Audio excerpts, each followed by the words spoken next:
Y'all, it's time for the tip on top of the tip. So we're going to start this thing all right. Welcome to Tip on Top of the Tip. I am Zenitra Perry. And I am INEZ Chimangariso. Okay. Like we do The every value of the word of the day. Okay, let me put this in my little wheel. Okay, so today's value of the day is adaptability. Mm-hmm. Adaptability. What does that mean for you?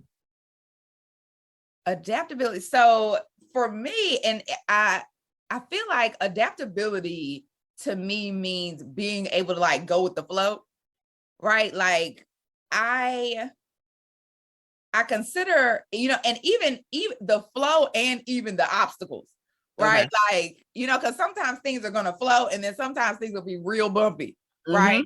Mm-hmm. So adaptability means to be able to shift and adjust as those environments change, as circumstances change.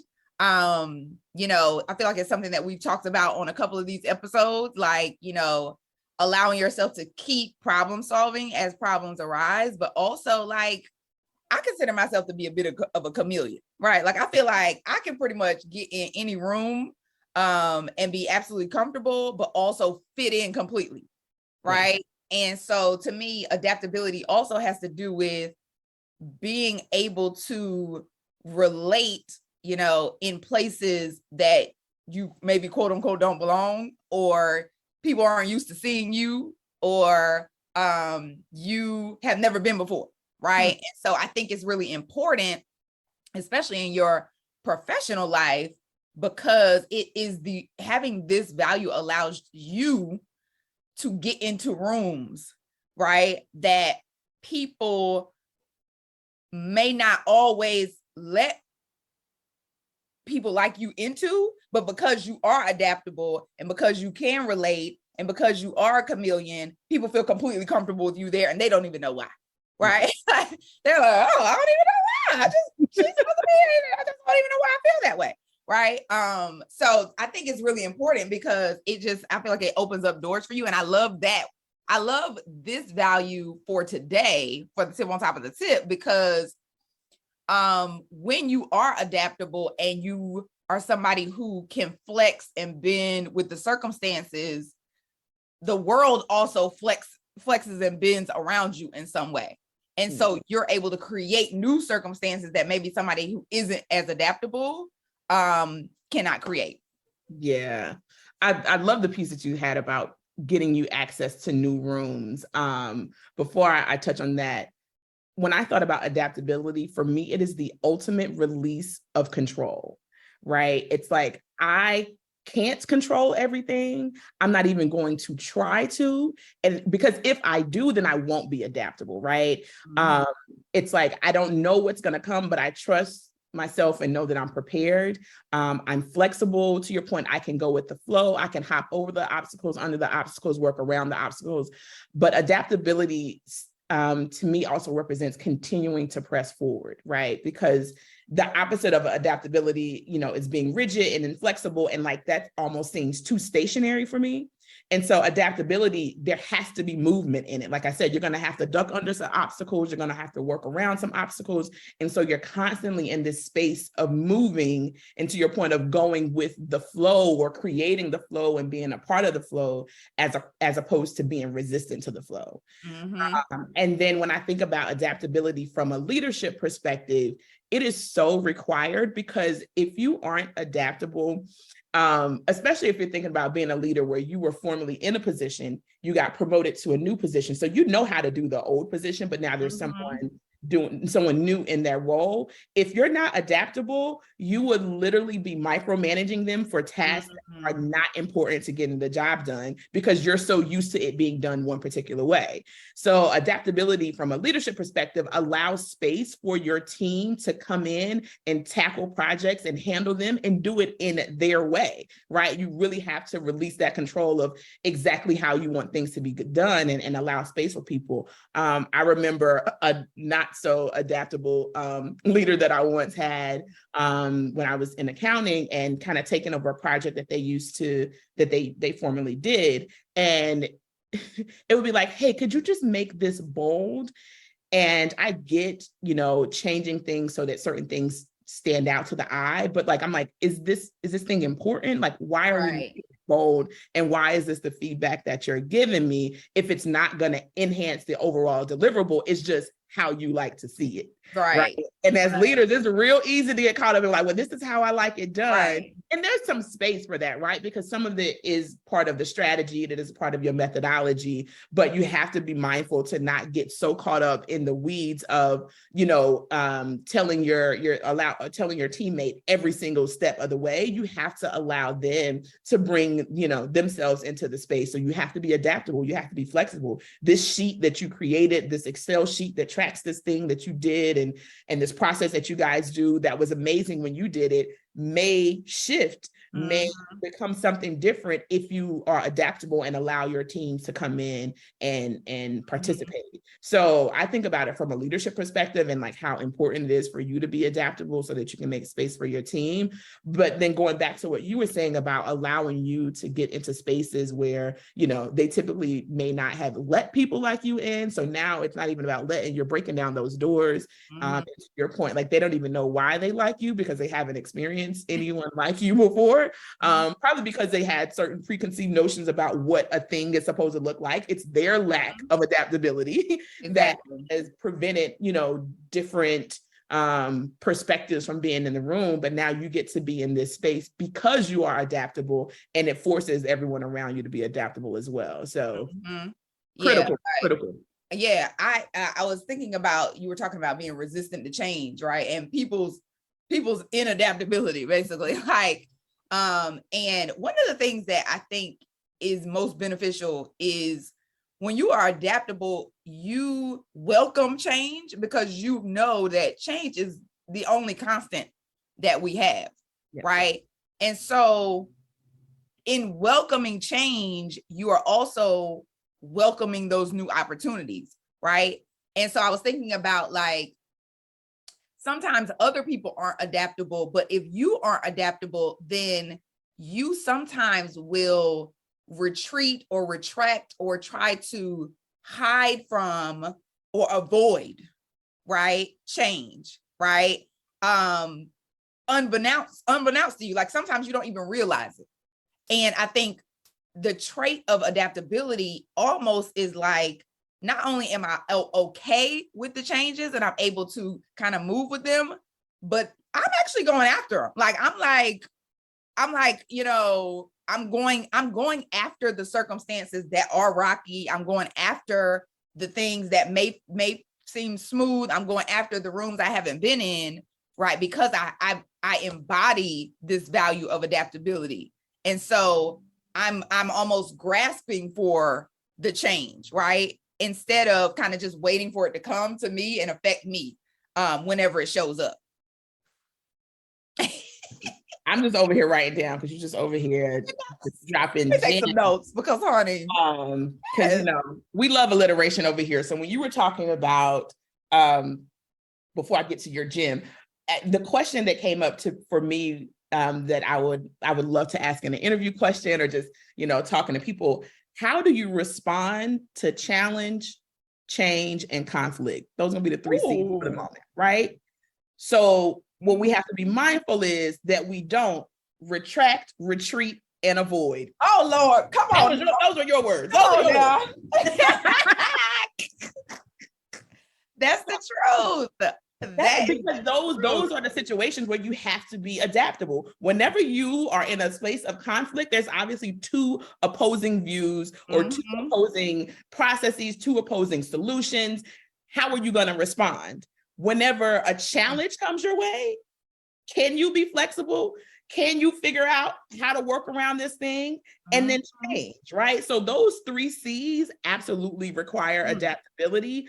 And so if you're thinking about like, if you think you are adaptable, I would challenge you to ask yourself the question, how do you respond to conflict, change, and challenge? And that'll let you know if you truly are adaptable or not. Ooh, honey, that's just gonna slide us right into the tip, honey. I'm telling you that. I'm just like, ooh, yes, okay.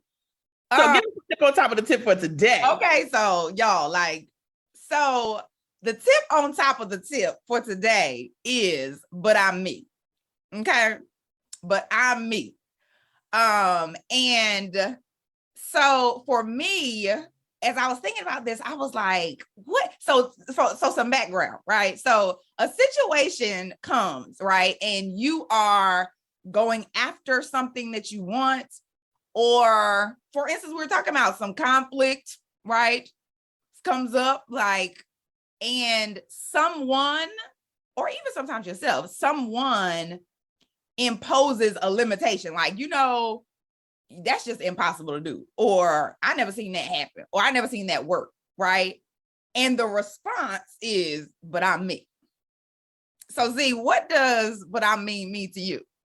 So in those moments, right, you can be presented with some opposition, right? You can, from someone else or from yourself. So say for instance, you're like, here we go. Like, so to me, a couple of months ago, I was traveling Zimbabwe with my family for 4.5 months while I work full time and my children are 3 and 1, right? Now, as I'm creating this trip, I won't say no names, but it wasn't people like, like you can be traveling like out of the country in Africa with your toddlers for months, like, that just that's too much. Like, you're doing too much.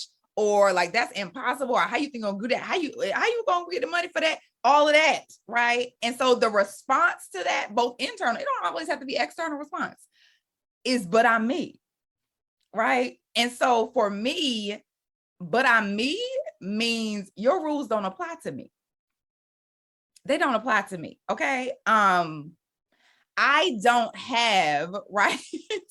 I don't have like, I actually do. I have the power to do things that may seem impossible to you because of the way I move, right? Like, it's just, and because I know who I am.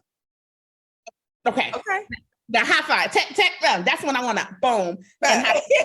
Because the response, whether it's verbally or externally or internally, to but I'm me, has to begin long before the conflict comes. Yes. You literally have to know who you are, how you can show up in these different situations, what tips, tricks, tools you have in your back pocket, that you naturally do well. How do you respond in these different, you have to know that. You have to know that you are capable. You have to be able to take a look back at all the things that you've already done and made it through, and you're standing here surviving, thriving, living. You have to look back at those things and almost jot down for yourself, like, oh, this is who I am. This is, I am strong during moments of chaos, right? Like, I thrive during moments of chaos. I have the ability to create new solutions to problems that I never knew were going to exist. You have to know these things long before you can respond with the but I'm me. It kind of, I feel like the foundation of a lot of what we share is around just confidence and knowing who you are. It really is. Right. It's like, I mean, we could wrap it up, but we're going to tell you again. Be reminded, but that's really what it all boils down to, is really knowing who you are, right? So one of my favorite things to do with my clients is to help them create their I am statements. And this can start from a number of different places.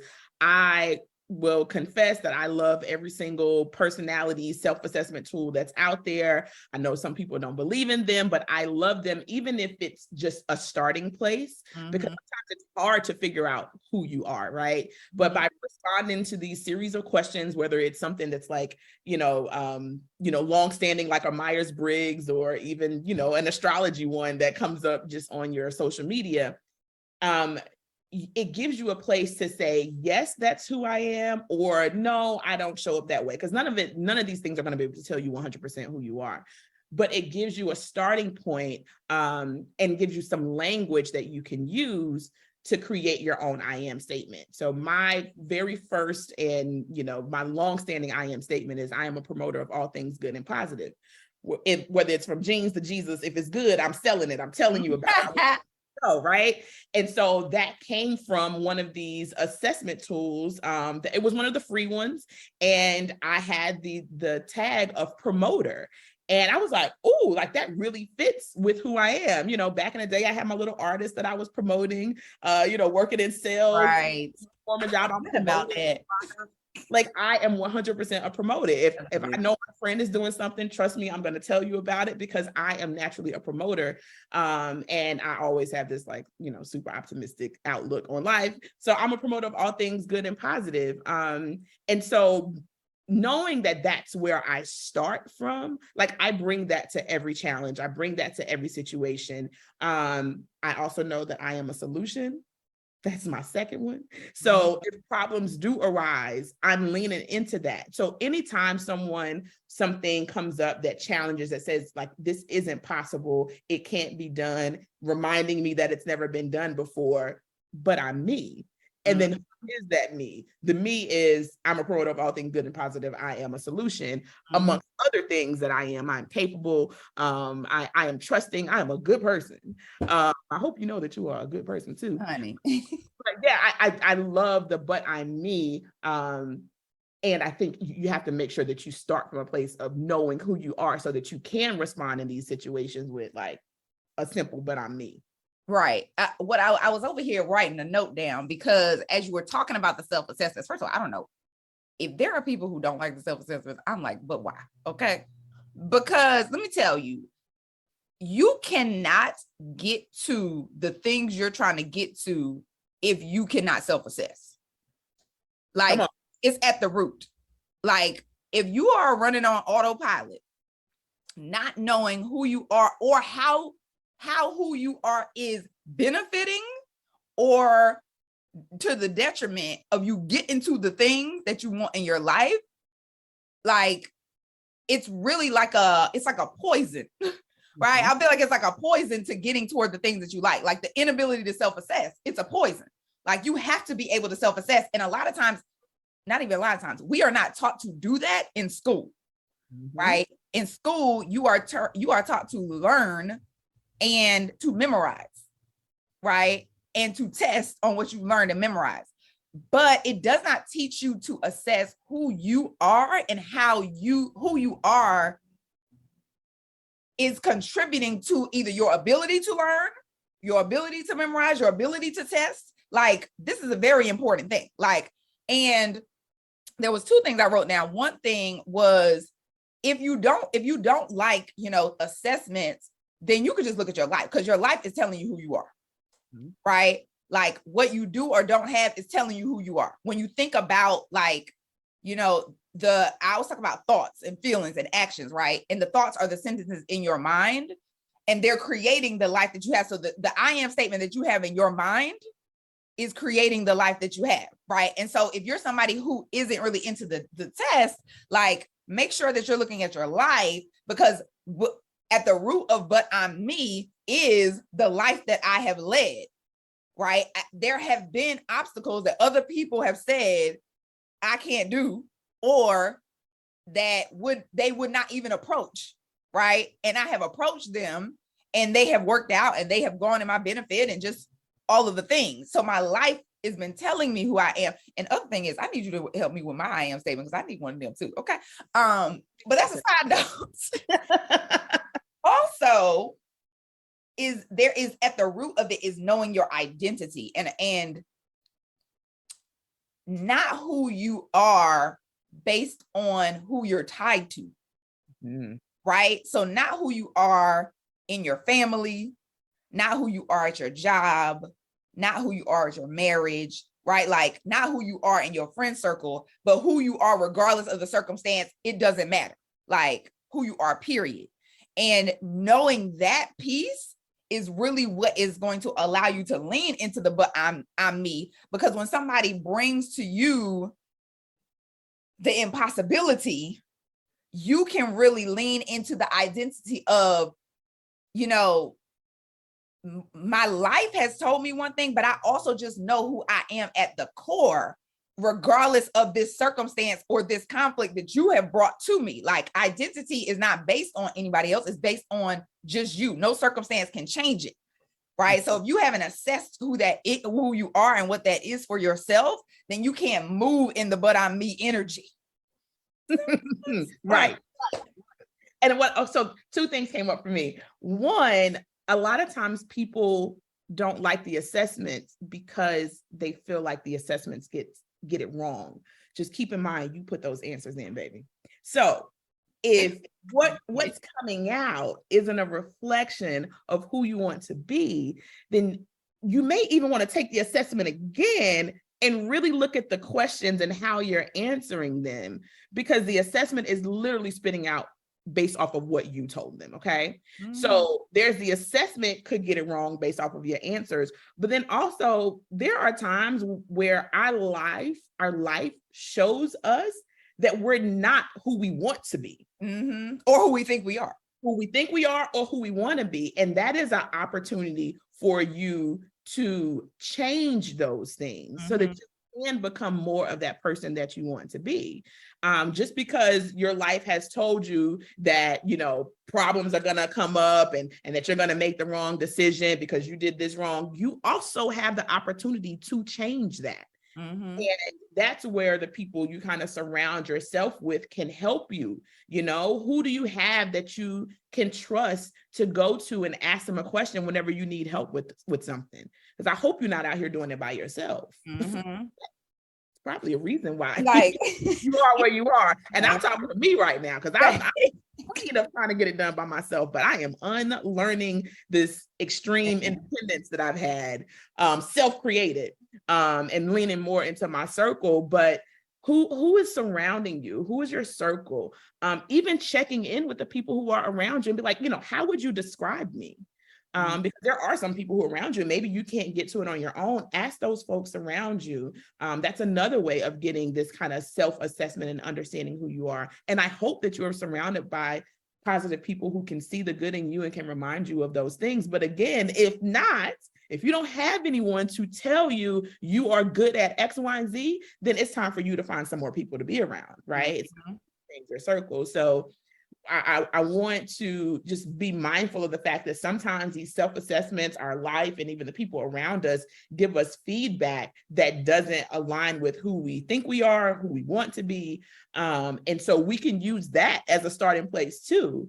And even in your I am statement, you can state your I am until it is so, because it may not be so today. Okay. Right. But to your point of like the thoughts that you have in your head really creates the world that surrounds you. You can start out by saying, I am a problem solver. And even if you don't feel that way, you're going to begin to think about life from that perspective of problem solving. And you'll have conversations about problem solving, and you'll find books and articles that talk to you about how to be a good problem solver. So you can use these assessments in whatever form, even if they come back with an answer that, that doesn't align with who you want to be, you can use that as a starting place to kind of go in the opposite direction. Absolutely. I was thinking like, so I feel like the but I'm me energy is almost like it's almost like, some sovereign citizen energy. Like, yes. It's like, honey, you got them rules, but the rules don't apply to me, boo. I'm sorry. I'm sorry. Like when I think about, so last year, my husband and I bought our first investment properties. And literally days before we were closing, we were scammed out of our down payment money, $43,000 plus days before we were about to close, right? And so, of course, we are devastated. Like, I'm devastated. But then I leaned into the but I'm me energy. And I'm calling people, calling my realtor, calling my lender, calling everybody, calling the bank. This is the process. You got to put in the form, and then Bank of America is going to do A, B, or C, and the fraud officer is going to get back to you in such and such days. And I was sitting in my computer like, this is not going to be the process for me. Okay, this is not the process for me because I'm me. So instead of waiting for Bank of America to reach back out to me, and instead of waiting for Bank of America to reach out to the bank where I now knew the money was at, right? I reached out to the bank where I knew the money was at. And so I call up their regular normal number, and they're like, I'm like, I need to talk to the fraud department because I know the money is there. It just got taken. I Googled the routing number. I know it's at your bank. They're like, well, what has to happen is, your bank has to reach out to our fraud department. And I was like, I went to their websites, found the email addresses, how they be like support at blah, blah, blah, every department. I went to LinkedIn. I found people who worked in the fraud department, Googled them, found their email addresses. I sent a mass email to everybody. Here are the facts. Here are the receipts. I need help now. I don't want to wait until Bank of America reaches out to you because this money could be gone. And because I did that, we got every red cent back. This is something that does not happen. Everybody who I talk to who works in fraud, who has been scammed, especially out of this money, honey, this money was taken by people who lived in South Africa. I'm in Philadelphia. They were like, nobody gets their money back. There's no way you're getting your money back. It's just just, you're going to have to chalk it up, girl. There ain't no way you're going to get your money back. Girl, we got our money back. Why? Because I'm me. Okay. That's it. That's all. The amount of tenacity, the amount of, I'm going to make the solution that I want to happen. I'm going to do whatever it takes to make that happen. I'm going to be resourceful. I'm going to use the Googles and the support groups and the people. I'm going to pull all of that together so that I can get the desired outcome that I deserve and what people deserve, but just don't pull it together. Like, that is the ultimate, but I'm me. That is it. That is it. So y'all lean into your sovereign citizen energy, okay? Like, because these rules are rules, but they are not laws. Ooh. Okay? They are not laws. They are just rules. Somebody made them up. And at the end of the day, people are usually willing to flex based on your energy. Yep. If Absolutely. you come in with the energy like, but these rules don't apply because A, B, or C, and I need help, and you just bring the energy like they really bend the rules, honey, because they're not laws. Like, so stop living your life like everything is a law. Okay. Right. So we would love for you to comment and tell us what's your I am statement, or what do you know about yourself so that you can channel your but I'm me energy. Yes, please do. I need to know, y'all. Like, and I want to know, like, give me some situations where you have leaned into the but I'm me. Yeah. Right? Like, I want to hear, like, what are some situations where you've leaned into the but I'm me? Because I know hearing other people's testimony helps, right, you to believe that it's possible for you also to do it, right? And so I would love to hear that too. Well, let us know. Thank you guys so much for tuning in again, and we'll see you in 2 weeks.